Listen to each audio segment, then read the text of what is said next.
Hello, welcome to my kitchen. My name is Olivia Melgares. This video is being made for my occupation-based kit project in Analysis 1 in the Occupational Therapy program at Midwestern University. My kit's name is Loose Leaf Tea Making Kit.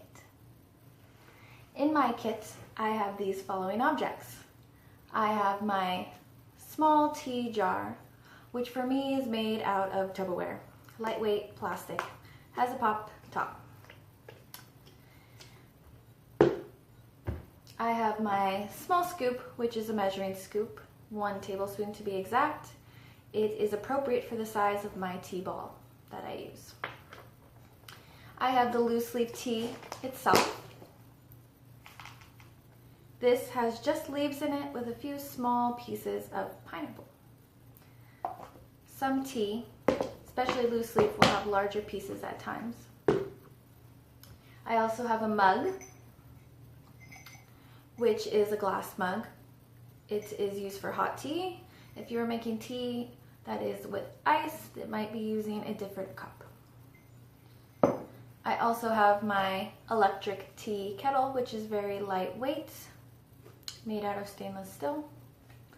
Goes on top of this platform here to heat. I also have my tea ball,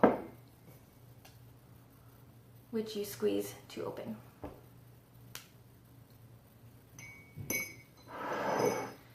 I have my tea guide to tell me how long to steep my tea, depending on whether it's black tea, green tea, and all of that other good stuff. Also have my tea label, so I know what kind of tea is in my jar. Lastly, I have a napkin to clean up some of the loose leaf tea that tends to fall. You can obtain all of these objects at Walmart, dollar store, usually tea specialty shops. You can also get these objects from online like Amazon or a tea shop website. However, they tend to be a little bit more expensive if you go through a specialty tea website or shop. The social demands depend on the time of day. They usually include my roommates or my animals begging for food. Space demands of my kitchen. I have a very small kitchen. I am in an apartment. The sink is very close, about 5 steps away. I also have a countertop that's a little bit above my waist length or waist height. I usually have my tea objects gathered into one place in the corner. They look like this.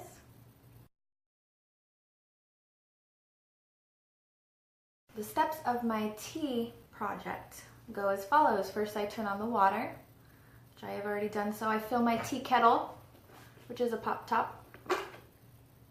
I have already done this step. I then set my tea kettle back on my platform.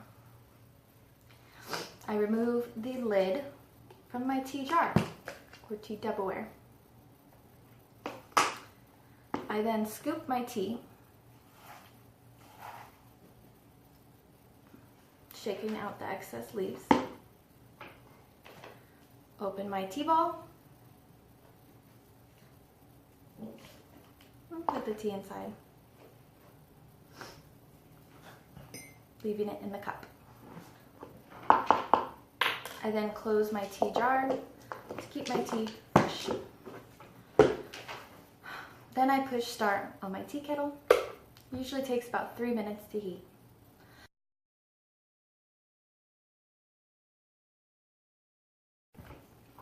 I make loose leaf tea rather than using pre-packaged tea because I enjoy that it's environment friendly.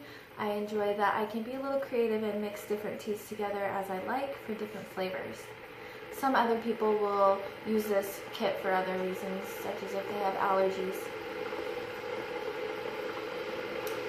At this time, I'm usually reading my tea chart to see how long I'm going to steep my tea. For green tea, it's 1 to 3 minutes, depending on how much flavor you want.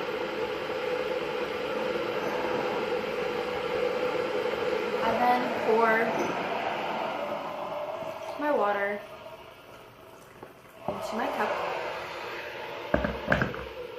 impatiently wait. This T-kit can be used for a number of different ways in treatment. I have listed them as follows. For a stroke patient, they often have problem areas in using their short-term memory. They often have a decrease in their working memory, which can affect how they follow directions to complete a task. So I could use this in cognitive intervention, address memory sequencing skills, refocusing attention. As I do this, I would write out the instructions. As we begin to progress, I would remove these instructions and use prompts and cues to work through the process. I would also provide feedback such as, why did you choose this answer? And this is not the correct step because.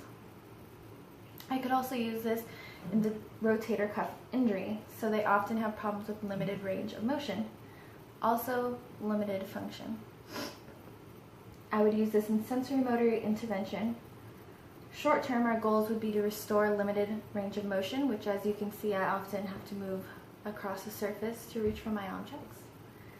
As we move on to long-term goals, we may be using this kit to work the actual muscles and do such activities such as lifting my tea kettle to restore function of abduction, flexion, adduction, and such.